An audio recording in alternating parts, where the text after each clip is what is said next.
So now we request Mr. Priyank Shah to take the stage over for further discussions. Over to you, sir. Thank you. Am I audible this morning? Awesome. Hello? Yeah. Awesome. A very good morning and a warm welcome to all of our delegates and my fellow members to first BIMSTEC Youth Summit. I am Priyank Shah, founder of Rene Cosmetics. We are a FMCG company where we deal into cosmetics for women. I've been into this space for more than a decade now. Previous to this, I founded a brand called Beardo, which was into men's grooming, and I sold it to a MNC called Marico. So my point being that I've been into this industry for quite some time. I've been into consumer space. I've been understanding how the overall consumer market for India works. And how we understand the e-commerce part of it, wherein e-commerce and internet is growing very rapidly. With a very rapid growth of internet users globally, and from the era shift from how one person in the society with a computer or smartphone was considered a celebrity, and now today every other person have started ordering even smallest of the item online. Even kids don't sleep without their, without their rhyme on YouTube's. So just trying to make this point very clear that how important it has become to be digitally safeguarded in all means. So the point being is, with the increasing count in people having smartphones and their usages, also artificial intelligence and machine learning have become an integral part. It's very important to talk on cybersecurity and how new businesses and old can protect themselves and their customers from all possible threats. So we have a great set of panelists who would have their diversified view on safeguarding interest, and most of them have also closely worked with government on data safety. So I would like to introduce all of them personally. I'll start from Mr. Utpal Vaishnav, founder and CEO of Upsquare. He's behind businesses that turns idea into real working companies. His venture builder, House of Starts, helps ambitious people build their careers and startups and startup movements. What he does is building businesses from AI-powered platforms to gaming to VoIP, insurance tech, and edtech. So I would like a round of applause for Mr. Utpalji. Thank you. Guys, I think all of us had a great cup of tea and coffee, so you guys can be a little more inclusive. Thank you. This would help all of us to understand what is the overall importance of the technology, and upcoming world is going to be surrounded by the technology, and how we can safeguard all of our interests. So I think their view would be of very important. So I have Mr. Yash Raj Bhardwaj. He's a serial entrepreneur, researcher, and investor, recognized as a Forbes 30 Under 30 Asia 2018. He's a co-founder of Petonic Infotech, IDX Solution LLC, and more. So he's worked on 36 research projects and filed more than 15 patents. So he's done a tremendous job when it comes to this domain. I have now Mr. Puneet Gandhi, Director, Digital Trust, KPMG. He's been practicing in this field for more than 13 years. Specialized in technology risk consulting, cybersecurity and governance, controls assurance. You also have high trust third-party assessments and regulatory audits. I have Mr. Tapendra Dev, founder and CEO of Secure-Blink. He's again a seasoned entrepreneur, cyber security researcher, and he's an alumni from IIT Kanpur, recognized for his exceptional contribution by various prominent bodies. With over a decade of experience across multiple IT security domains, including red and blue teams, he has collaborated with Fortune 500 companies, governments, agencies, and law enforcement as cybersecurity expert. We have Atul Patidar, who is a maker, innovator, and technophile with expertise in entrepreneurship and engineering. As founder and CEO of FarmCart, he has developed over 15 products for Fortune 500 companies and successfully founded 4 startups. His focus is on end-to-end product development, digital strategy, and innovation, transforming ideas into market-ready solution.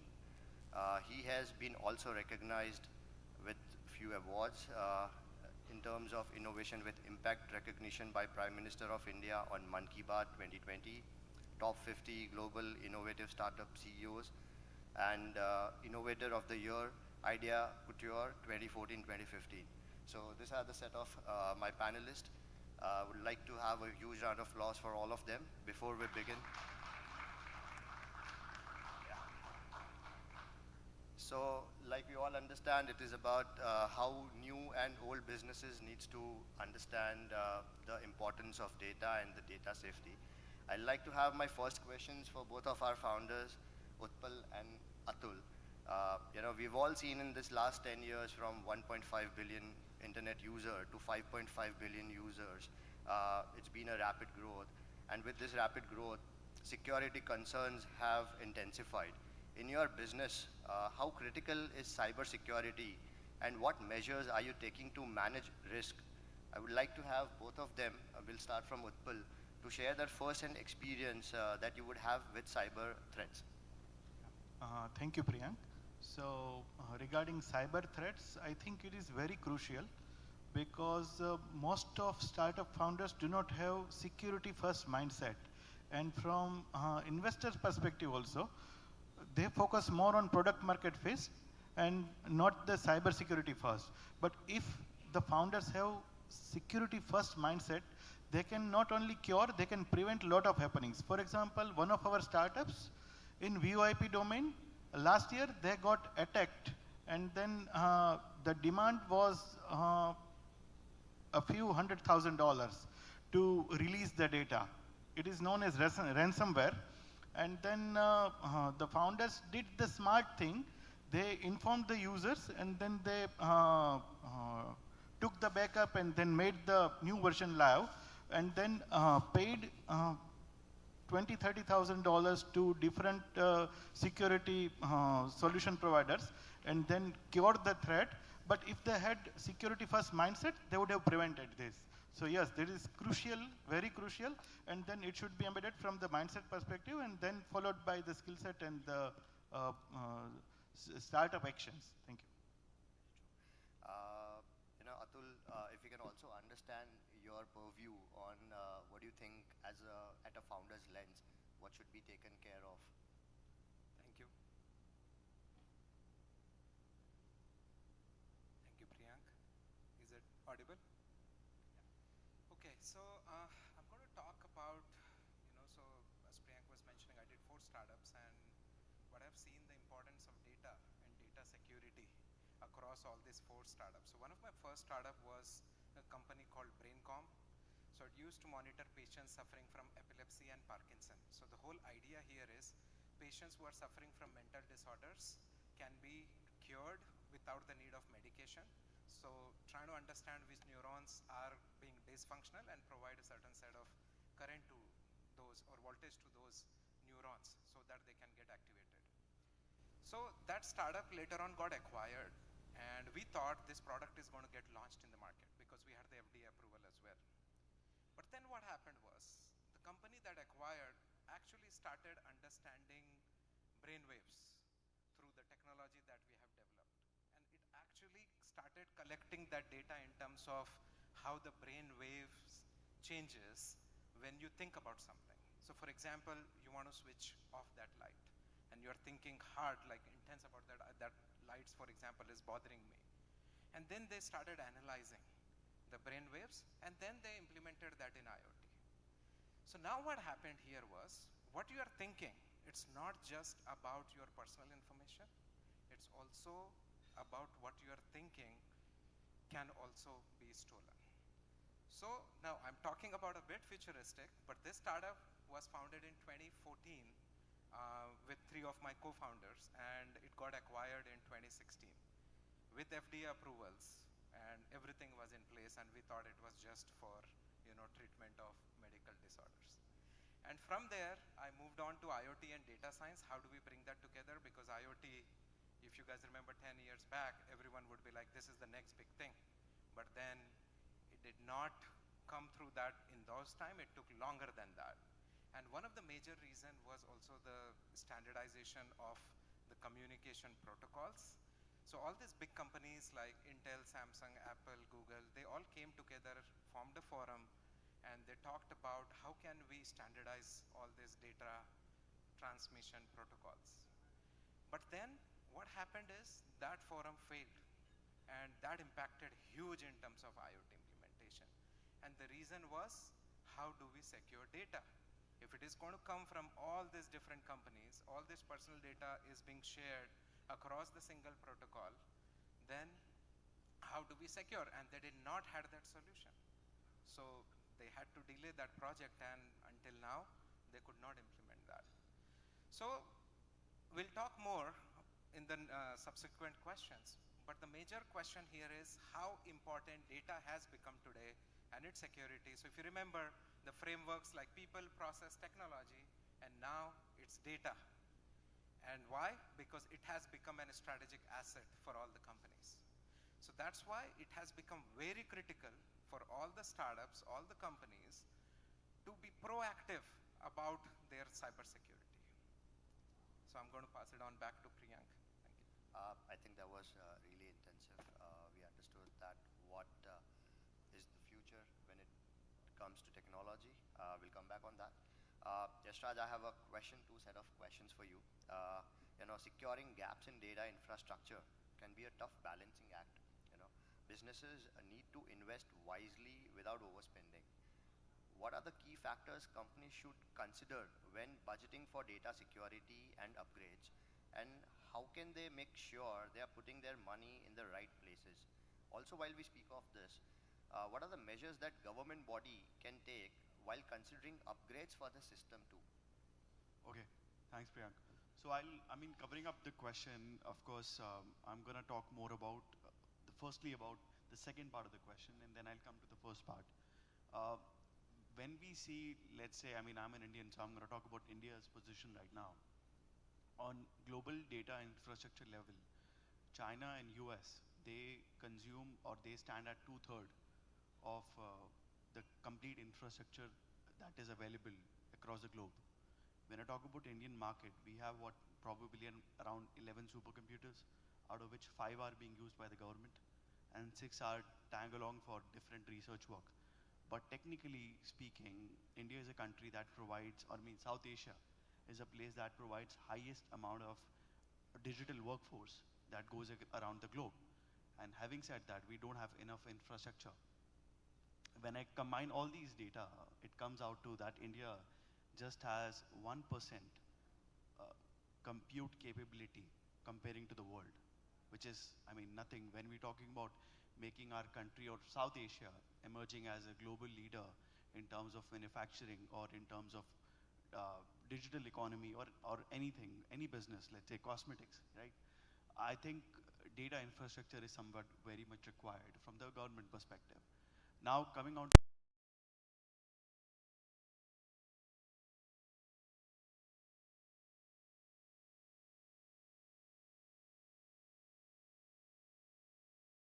digital economy. You go to the airport, you take a cab, or you talk to a rickshaw wala having a tea outside the railway station. Everybody is surviving on the digital economy. Now, in order for your business to have data-driven capabilities in terms of the decisions that you will be taking, if those decisions are data-driven, that somewhere will make you grow and scale much faster comparing to any other regular business that is not using those capabilities. With my professional life, I'm at the board of Berkeley Haas. I teach MBA students a subject called Open Innovation at UC Berkeley. So open innovation is something wherein we talk about that I'm running a business and I have my knowledge pool, my drawbacks, my failures, my successes. And Priyank, you're running your own business. You will have your own knowledge pool, your drawbacks, your failures, and your success stories. Open innovation is a way to basically learn from each other's knowledge pool and scale your business altogether. When we talk about having data infrastructure, I really believe that it also allows these small scale, mid-size companies or startups to basically develop a bridge to each of their knowledge pool to technically scale themselves and, you know, boost innovation. Now, when we talk about the most important part, cost, you know, I mean, in India, or anywhere in the world, when you talk about something, there has to be as a cost factor to it. A typical stereotypical mindset is that, okay, I'm a mid-scale business, I'm a small-scale startup. I want to digitize myself. I want to put myself there on the infra, but it's costly. But it is not. Technically, when you see that completely gone cloud, I mean, cloud services, if you talk about Amazon Web Services or Google, these companies are providing great schemes, great offers for startups or mid-scale or small-scale companies to put their data up there and to technically digitize their own businesses. So I think, to be very honest with you, cost is not really a problem, awareness is. People are not aware about how to do it and in what way to do it. And when their order of functioning is correct by about putting themselves on that data infrastructure, I think the cost will automatically come down. So it's just education and awareness that's required there. Thank you. That was really great to understand.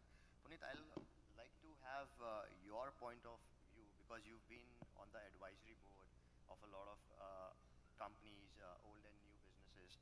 So I would like to understand, how should they consider it's not a costly affair? Because while we talk about either cybersecurity or any of such terms, you know, people are afraid of cost.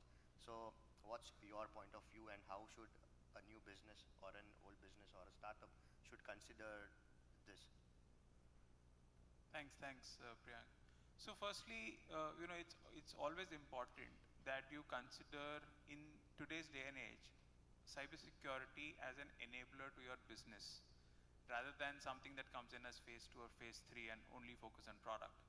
Because the amount of money that you're going to spend in order to address an incident or a ransomware that's happened on your company is going to be far, far more in what you may invest, you know, in order to prevent it, right? So the age-old saying of prevention is better than cure does not even just work on the healthcare side of it, but it also now is applicable to cybersecurity and information security as well, right? A lot of tools in the market are available, and probably, you know, we may have, you know, Tapendra probably to talk about it later, on how things are being automated when it comes to cybersecurity, right? While initially you may feel the pinch when it comes to investing in cybersecurity or investing in information security, because you may feel it's not natural, because it's going to deviate my investment from product, which is my core revenue driver, to something that's an enabler function. But in the long run, it will definitely be much more effective, because at the end of the day, you need to protect your crown jewels, right?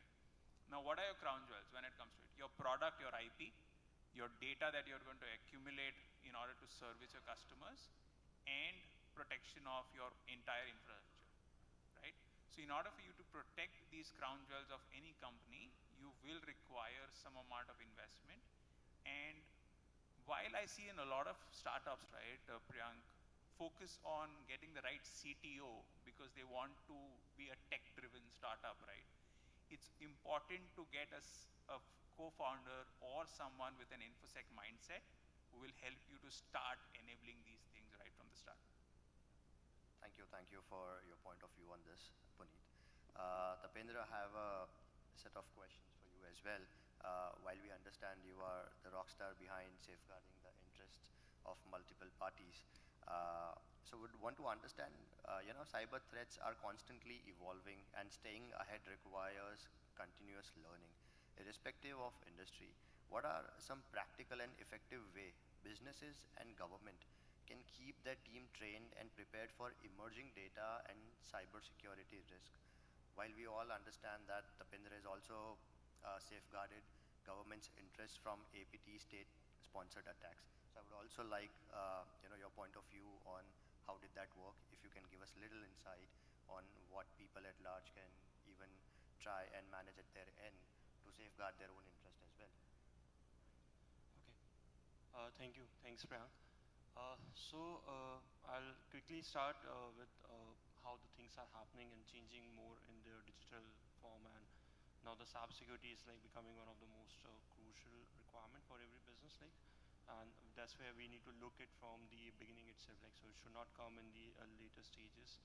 And we also need to allocate the budgets in the initial when we are planning for our product and building our startups and all, because if you have done too much in your technology, you have developed a great product, but if nothing is being implemented on the security fronts, just a single attack can completely like affect your entire brand, and you will definitely lose your customers, and it's very hard to sustain that.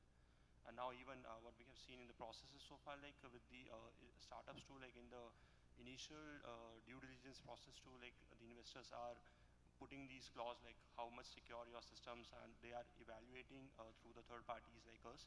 So they want us to evaluate those products, like how much they are secure, what set of policy standards they have in place.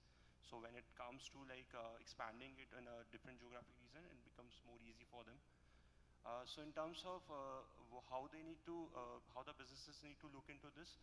So first I'll start with the awareness, which is very important. Like, and still like we have moved too much in adoption of technology. Every day we are using it now in the era of chat GPTs, Gen AIs and all, like, and we don't even know like what kind of a data we need to send to them. We are just utilizing them, like, because it's just solving our purpose, making the task more automated and all. But a lot of the time we have seen with the many of the people coming from the industry, like, and so they are being sending a lot of their PI, means like the personal data, to those models without even understanding like where these data is going, and how they later on be used by the other companies, or maybe like the cyber criminals, like. And the same as the hackers. Now the hackers are also utilizing these models to craft more sophisticated attacks, and they are leveraging the complete power of these tools, and so that it becomes more hard for the companies to like safeguard themselves. So the basic measures is like it starts with the awareness. That's a very first thing. The second thing, like you need to implement the security by design. That's what we push through our own products also. Should not be taken at the later stages, and the budget should be allocated in the initial only. And all the basic measures need to be implemented. So there are a lot of products, like starts from implementing the security in your application layers, which is like a first layer when you see from the user interface side. Then there comes like the parameter security, the network securities, and the training your employees.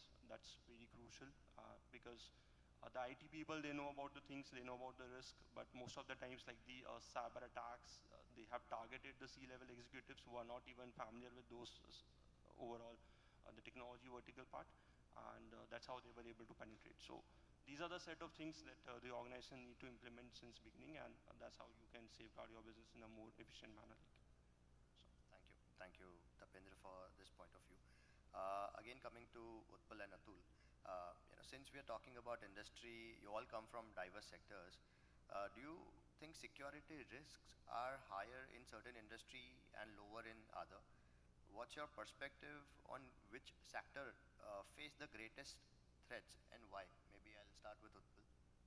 So I think the finance and fintech industry has the highest security risk because of the nature of the data, which is very sensitive. The second highest risk is seen in any industry which has a lot of customers' personal data. For example, I talked about that ransomware attack in one of our startups, and it had customer data of 9,000 plus users. So for them, it was very important, and while we were able to address it, but I think security is very crucial for this kind of data if any startup is handling. So I'd like to talk about healthcare sector, because apart from finance, I think healthcare is also very important, especially because there is a lot of personal data there. And recent examples we can talk about, I don't know if you guys know that UHG had a huge data leak, and it became one of the biggest news few months back. So almost 100 million patient like members' data was leaked. And now it's very important to understand how this data can be used as well, right? So once we have the information at that level, they can open, the finance account, like bank accounts on your name. They can even reclaim the accounts that you already have. Not only that, the major thing that can happen is blackmailing when they have your sensitive information about your health. And this has become very much crucial. So another interesting aspect of that was, so it was a ransom of around 22 million. But in response, UHG had to spend $3 billion, right, to figure this out and make sure this thing doesn't happen the next time. So think about the point what Punit has mentioned, prevention is better than cure. It might have taken few tens of millions, but because this breach happened, now it cost them $3 billion. So that's at a corporation level. But when I talk about at a smaller scale, so one of my startups, FarmCard, which is in agri-tech sector, last few years we have been seeing interesting things that are happening. It's like there are different hackers or attackers who are trying to hack customer data, and you could see that they are trying to breach some of the security firewalls. So one of the hackers, what they did was they tried stealing customer data and try sending them OTPs just to see if customer may respond back with that information or click on the verification. And as soon as you click on that link, that information is already passed on. And then it's more like you have performed that activity.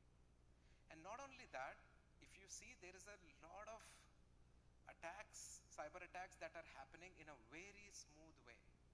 And when I say smooth way, which might even become the norm in the future and we might have to come up with data regulations, simple things are like you are applying passports or you are applying some government ID cards or other ID cards through the agents. Imagine the amount of data they have and how much they can do with it. Right now it's unstructured, but eventually this can be a big problem. And the reason I say that, if you look at the West, people trying to interact with you for 15 minutes or 30 minutes just for their research purpose cost them almost $200. And here in our countries, we give that data for free basically. So you can imagine the amount of the value of data that you have today just about where you live, maybe 1 or 2 preferences, and already it's $200 just for that 4 or 5 data points that you have provided. So think about all the information that whether it's social media profiles or all your identities or bank accounts or healthcare accounts has. And that's why I keep saying it's also one of the major aspect is the personal data that is becoming more and more paramount in terms of how the cyber attacks can actually be informed or how they can trick people. So, thank you. So, yeah, that was insightful, Atul. Yashraj, I'll also like to understand, your point of view on this while we talk about data security and all. Like Atul would have shared his knowledge on how an individual need to take care of certain thoughts. What do you think at a company level, what are the tools and what all things a company or a business needs to take care of? I think at the company level, there are different tools available across encryption, firewalls. I mean, firewall is something predominantly that's the best, I would say, infra to get rid of these data security breaches. And encryption is something that's available for, let's say, a small or a mid-size or a startup whose affordability is pretty fairly low comparing to buy affordability for a firewall. So I think these are the tools readily available. But when I also talk about managing data security breaches, we also have to understand if the data is managed well, there are likely less chances of getting these breaches being done. So when we look at security threats, we look at the perspective, okay, at the delay end, okay, the firewall end, at the last end. But when we look at the beginning, okay, when I'm a startup or a company and I'm digitizing my data, at that point of view, at that perspective, if my data is put in a well-structured format, that means my data is managed well on my infrastructure, even then also it makes it pretty safe. So That's my perspective. I mean, whenever you are trying to get your company or your startup or a mid-sized scale company of yourself, and when you are digitizing your data, it is also important to understand that you are properly learning the different mechanism or processes to manage your data, structure your data in a well set format. That itself will give you a lot of security. And on that, depending upon your affordability, you can either go for an encryption or a firewall. So that's from my side. Yeah. I think that would be insightful, at least for me and a few businesses present here. So Tapindra, I'll also have a very short question on this because you would have been working with government closely. What are the measures that government is also taking? Yeah, I think it's as per schedule, don't worry. So just wanted to understand your perspective on how government, is taking measures to also educate and consumers or maybe the audience by large to manage this. So as of now, like what we've seen so far, there are multiple campaigns that have been launched by the government in the awareness form. It's the initiative was being taken here by the MHA and the I4C even.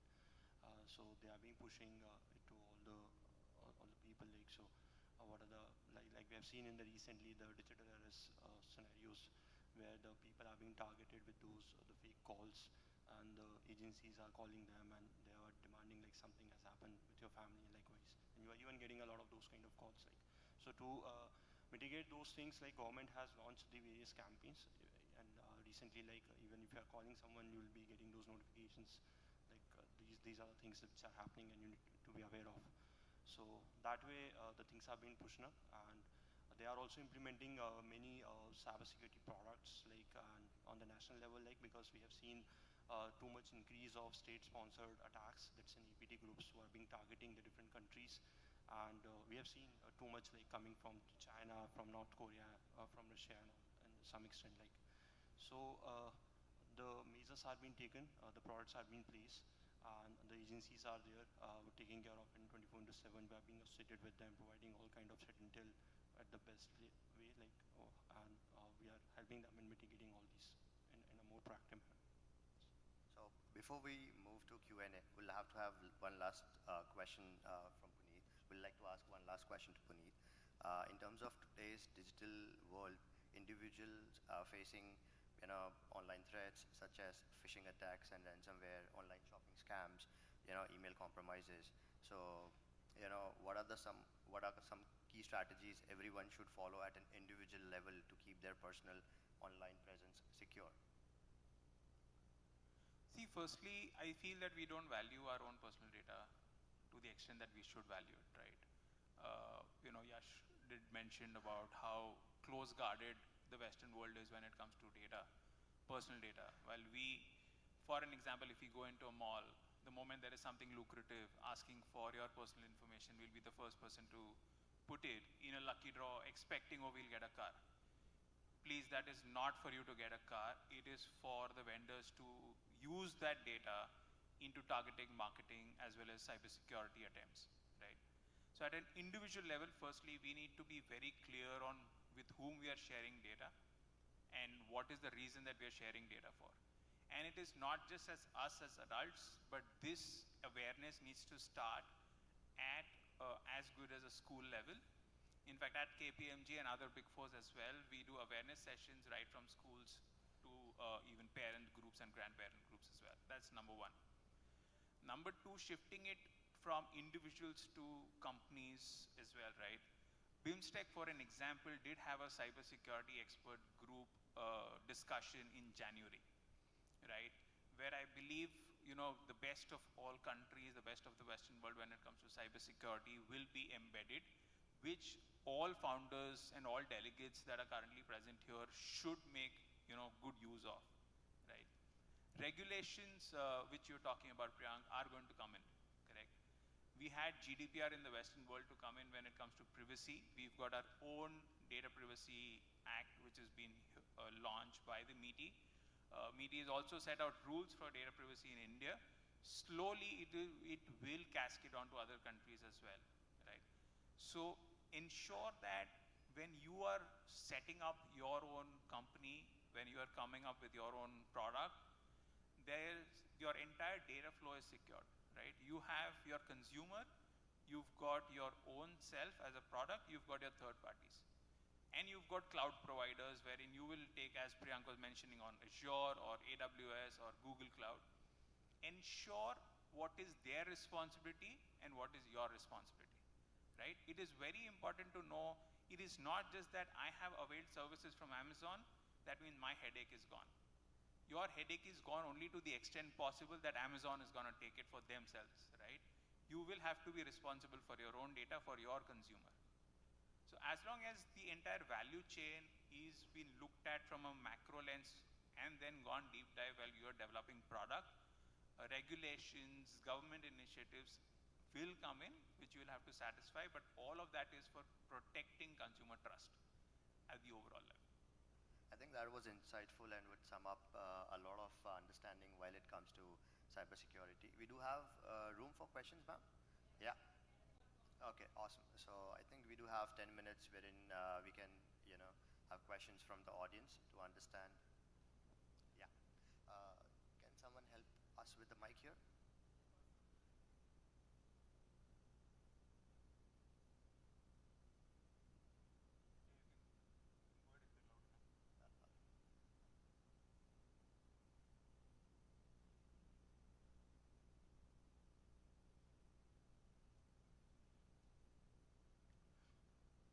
Hello everyone, I'm Sunam from Bhutan. I run a business myself in Bhutan. I'm founder of e-commerce as well as a retail and distribution business in Bhutan. Just wanted to ask one question. You talked about cybersecurity. I wanted to talk about, get your opinions on in the areas of trademark and cybersecurity. Like, is there something that you guys thought through in terms of trademark infringement and how can cybersecurity sort of, because I see a lot of you are in the space of technology, right?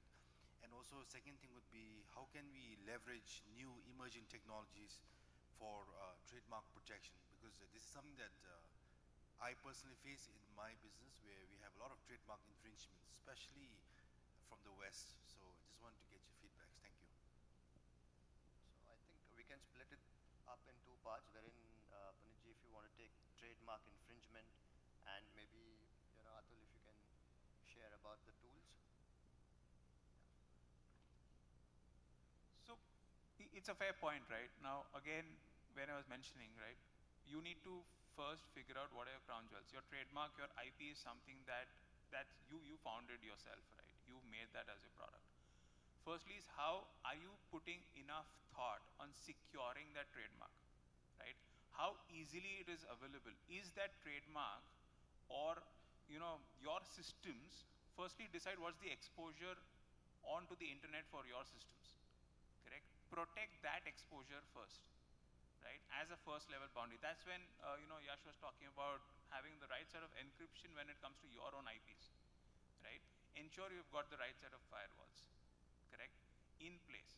Have a first line of defense ready, and as a first step to ensure that your IPs are protected, right? Once you do that, automatically you'll see a deep dive into your trademark infringement when it comes to it. There are enough and more measures that the government of various countries are putting into place to ensure trademark infringement is not happening. But it starts with you, right? Identify where your trademarks are, identify where your IPs are, start protecting them right from your first level of defense.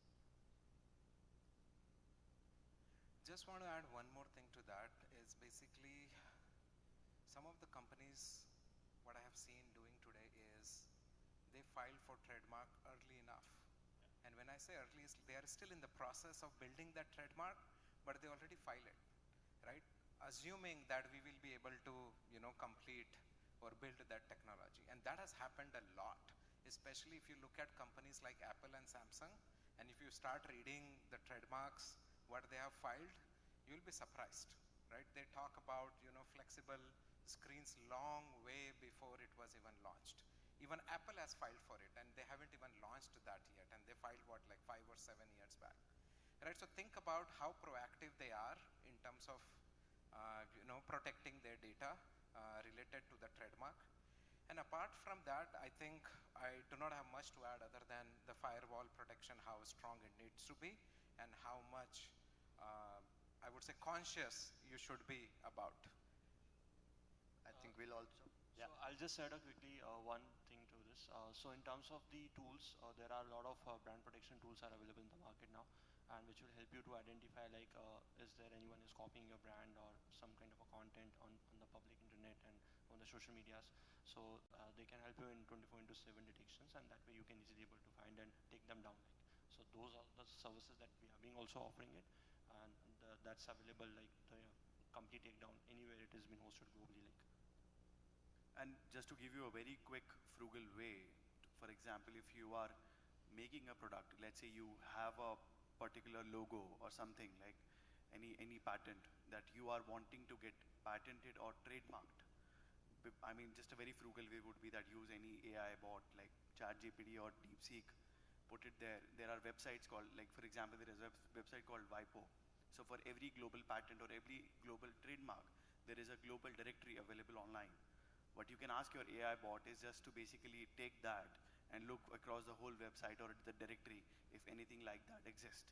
If it doesn't, you can get it patented or trademarked. If it is, then it's of no use for you.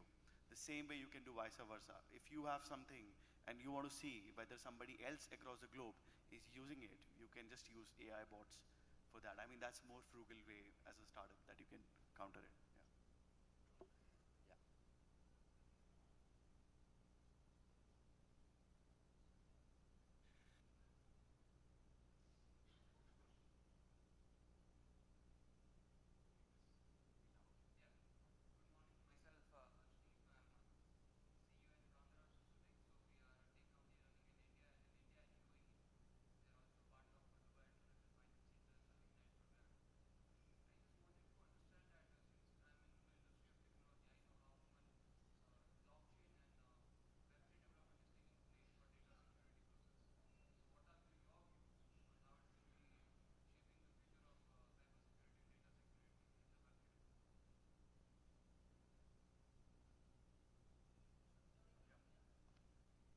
See, I believe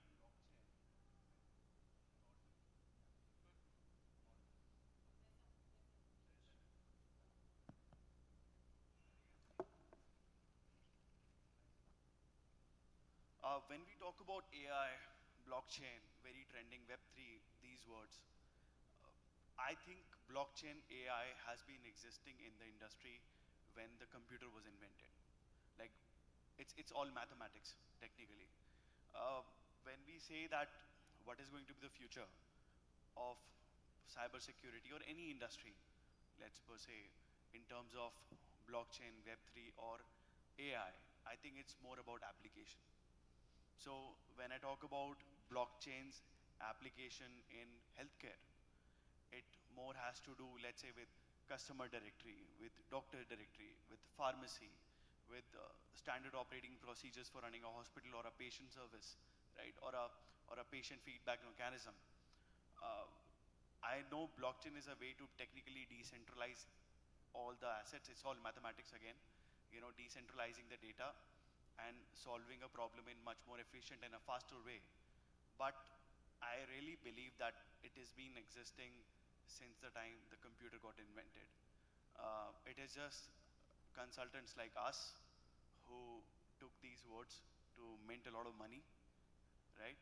I'm gonna like cover on myself, and we all know, picking up these trending words and making money out of market is something that's been common and that's been existing across centuries. So that's what I would say. I mean, when we talk about, I mean, just to answer your questions in one line now, when we talk about these applications or their future in any industry, it's just application based. And once the application is there, it's all mathematics. You can drive a logic and find a solution. Simple.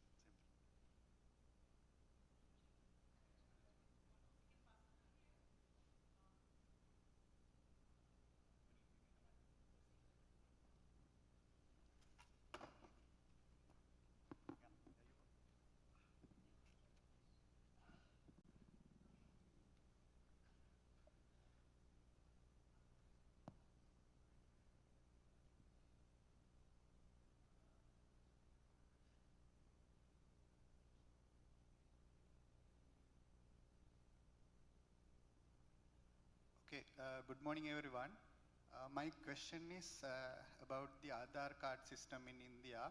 So, because we are implementing the Sri Lankan Unique Digital ID project in Sri Lanka these days, and it has become a huge concern in Sri Lanka these days about this cybersecurity of the data protection things, right? Because the opposition parties and some other parties are emerging these concerns about the data protection, like because we are collecting some biometrics in the card.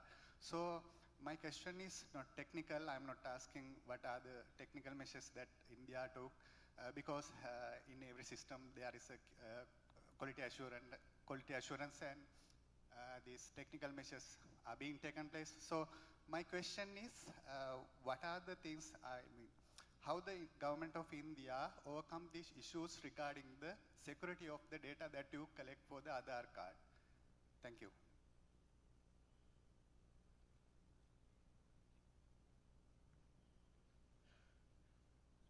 So it's a brilliant question, right? Because you obviously feel that the Aadhaar is nothing but a centralized data, right? And once my Aadhaar is leaked, right, there is enough and more of my data that's going to be there across.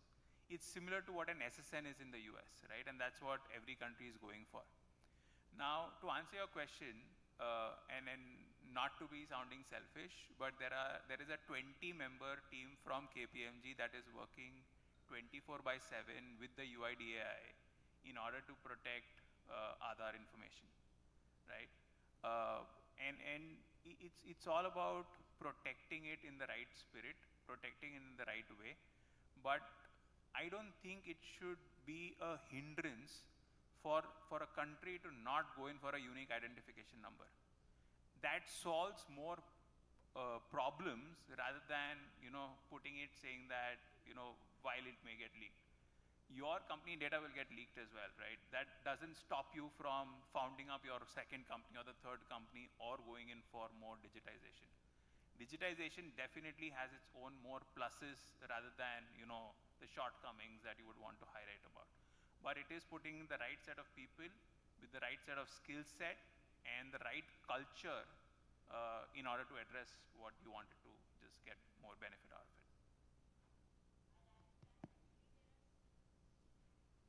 There are several layers of data protection and firewalls for the UID database, and Government of India is constantly working to enhance that security. For individual transactions, they all use APIs, and on those individual transactions, virtual tokens are always generated so that you don't really need to share your number in order to ping the database. So, so far we have been able to guard it very substantively. I think you have another one question to that? Yeah? Yeah.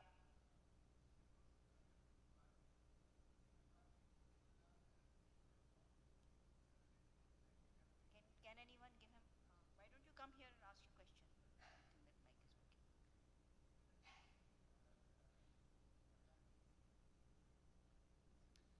What are the measures that the government took to suppress these anti-campaigns against the ID project? To suppress these moments against the campaign, like not technical, the social side I am asking. Yeah. No, so actually, thank you for that question, and I think it was an incremental process. When the Aadhaar project began, it was not just a technical team that was implementing Aadhaar. They had people, stakeholders who were working in different departments and ministries across the entire government setup. It was not just the one department or ministry that was handling it. And we were very clear from day one that the real-time benefits must be visible to people. And one of the first steps that was taken was to use Aadhaar for direct benefit transfer, to see that wherever there is any subsidy which is given by the government is involved, the Aadhaar is used to credit the money to their particular account, and that in itself worked in a very big way to make the benefits manifest. That's one. And the other is that gradually people came to realize that there is a whole group of people who may not necessarily own any assets. If they do not own any assets, if they do not own a property, then for them to have a identity, a number, is very important to access any kinds of benefits, to access jobs, employment, because everything in the end revolves around the question of identity. And when it became obvious that Aadhaar was being used as a force multiplier to empower the population at the bottom of the pyramid, that's when increasingly the court stepped in to support government stance and to say that while no one can be coerced into, subscribing to Aadhaar, consent has to be informed consent, but they all said that it is very important to have an identifier to enable access to a whole plethora of privileges and subsidies. Yeah? Okay. So do we have, I think Alisha had a question.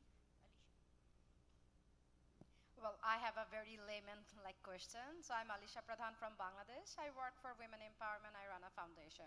So this is a question like a basic user. So often what happens in Facebook or Google or YouTube, of course, there is no data privacy, but even if we need, there is no direct contact in Bangladesh or countries like I think Bhutan or Nepal.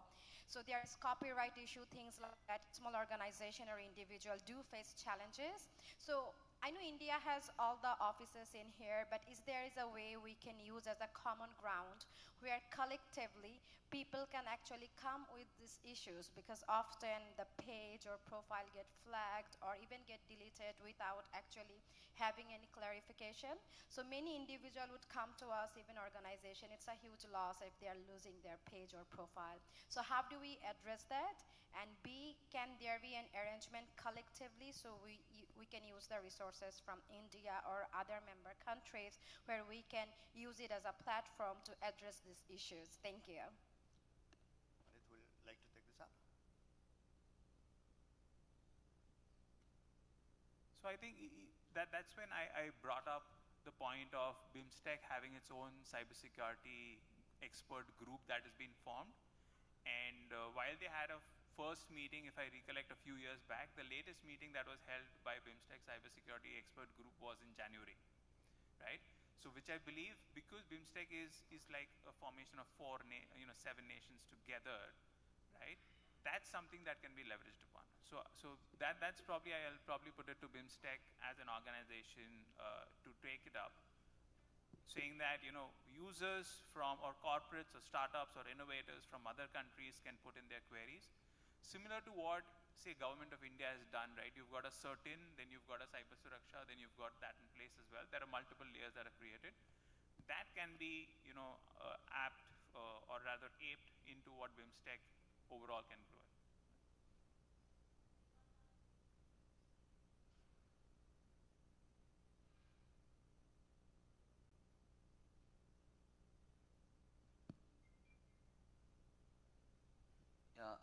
This is Rahat from Bangladesh.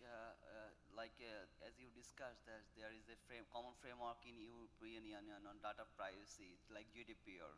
So would we can think a common framework on cyber security like GDPR among the BIMSTEC economies in future? Thank you. Or any progress in this issue? Thank you. Can I add something with it? Yes, please go ahead. Thank you so much. I am Ishrat, head of delegation from Bangladesh.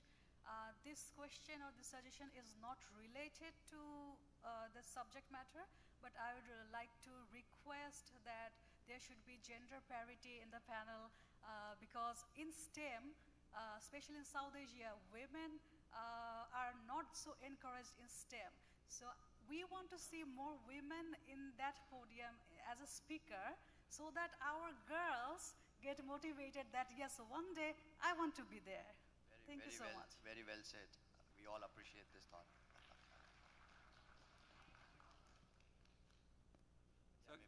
So again, to answer your question, right? While I would suggest, while the other countries, start on their journey of privacy and formulating a privacy law for it, but GDPR is a fantastic starting point to look at when it comes to your own self. Or you can take the data protection bill that will be passed and the rules that will be passed by the government of India as well to start off with. But across the globe, because GDPR was the first to come out for European citizens and protecting European citizens' PII data, personal information, a lot of other countries like Middle East, Singapore, US have come in with their own bills, but they've taken over GDPR as a base. So if you want to just look into, just Google for GDPR Act, you'll come across a 400-pager document, but don't look into the entire thing. But there'll be very specific rule sets and protection of data subject rights and all of it. Just have a look at it, just read through it.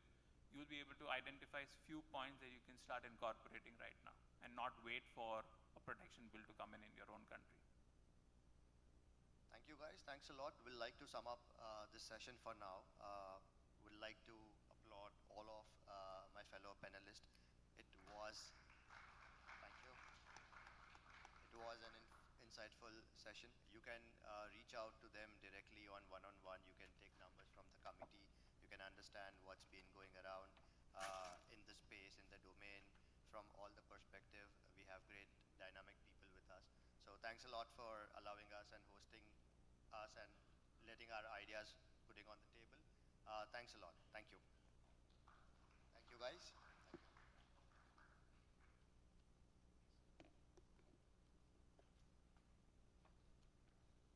Thank you, everyone. Thank you, Priyank, for moderating the session so well. And thank you, all the esteemed panelists. You can always step forward for a group photograph.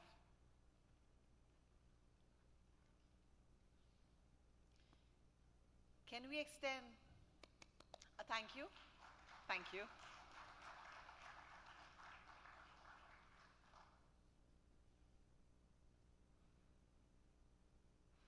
Thank you. Thank you, gentlemen. So, ladies and gentlemen, now we have the breakout session. We have 4 batches. Batch number 1 will head for